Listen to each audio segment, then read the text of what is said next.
Let's think perhaps one last time about the problem of Korah in Numbers 16. We've seen how Korah believes that he can plug directly into God, which is a very common belief. We've seen that problem that he underestimates the nature of the problem and thinks that he can sort it out, and he's with Cain and Balaam in that, and that people who are with Korah even today appear to be real and really part of church, but there's nothing there, no substance, no fruit, no reality. Finally, the last thing to think about is this sign of Korah is personal opinion. It's another symptom of Korah's rebellion, and it afflicts the modern world intensely, particularly in church life. The problem is obviously deeply in the human heart, that we believe that we are able to handle the knowledge of good and evil ourselves, and we don't need Jesus's handling of that. So in the creation of the world, there is chaos and darkness.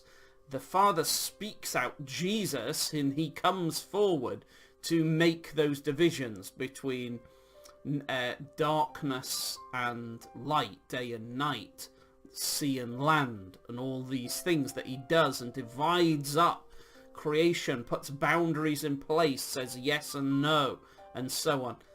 Knowledge of good and evil is all brought out into the open, and then he begins to educate Adam and Eve in this, and they reject that and have their own personal opinions about good and evil, like Satan with them form that coalition of opinion. So with Korah, he and his rebellion, it's as if right at the beginning of it, there's this idea that, listen, Korah comes and takes this view that, well, we have a slightly different view than you, Moses. Why you take too much upon yourselves, the view is to Moses and Aaron. You take, everyone in the congregation is holy, every one of them, the Lord is among them. Why do you exalt yourselves? Why is your view more important than other people's view? And of course Moses can say, well, because I'm representing the view, the opinion, if you wish, of the living God, whatever the Lord God says is, that I'm replicating as best as I can that view. I consult the Lord. Remember, Moses is more humble than anybody. He doesn't push his own opinion. But they just say, oh, well, yeah, that's your view. We have a different take on it. And I think that challenge of that to the modern world, you could say that the modern world, as opposed to the mindsets that have come before, I suppose the defining moment, you could even say it's Descartes when he says, I think, therefore I am. The idea that my own thought is the one thing, my starting point for certainty, for knowing what is real, is my own thoughts. And out of that, well, it's not just out of that, it's a bigger thing. It's not as if he's solely responsible, but he displays a kind of cultural movement that is coming to birth at that time in the early 17th century, and it has grown with force.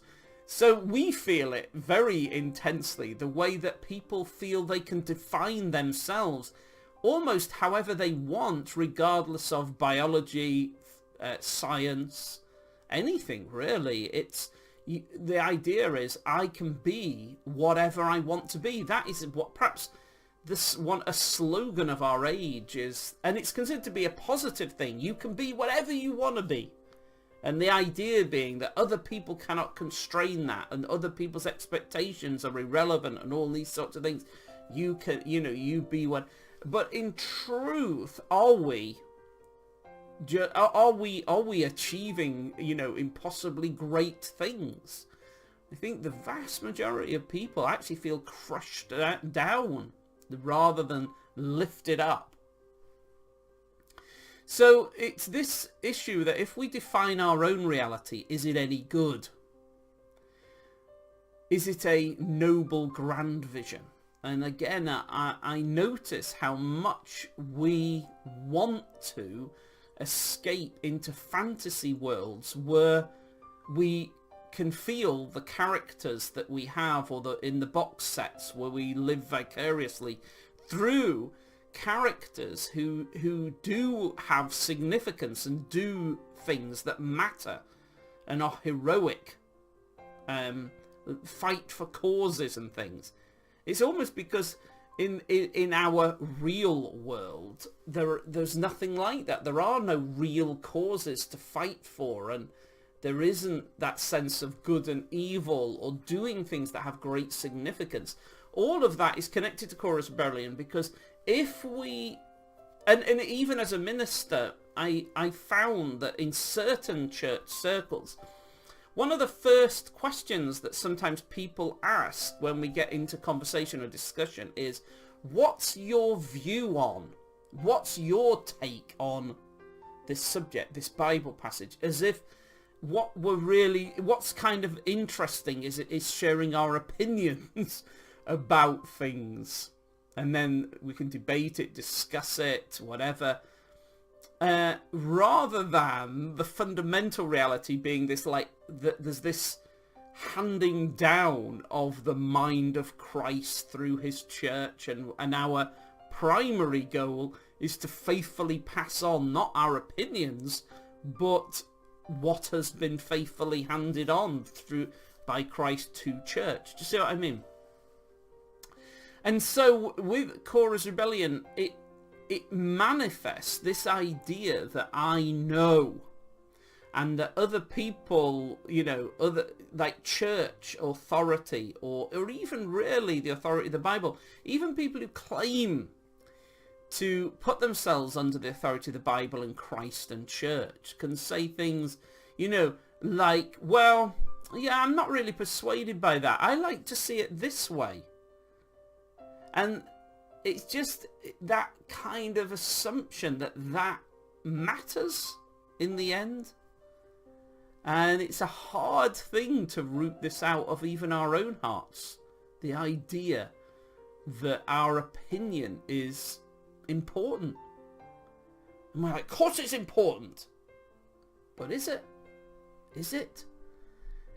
Isn't it the best thing that if we could really have the mind of Christ to so take captive our thoughts and opinions that they've all been caged up, and that rather our hearts and minds are given the vast liberty, the roominess, the expansiveness of the mind and heart of Christ?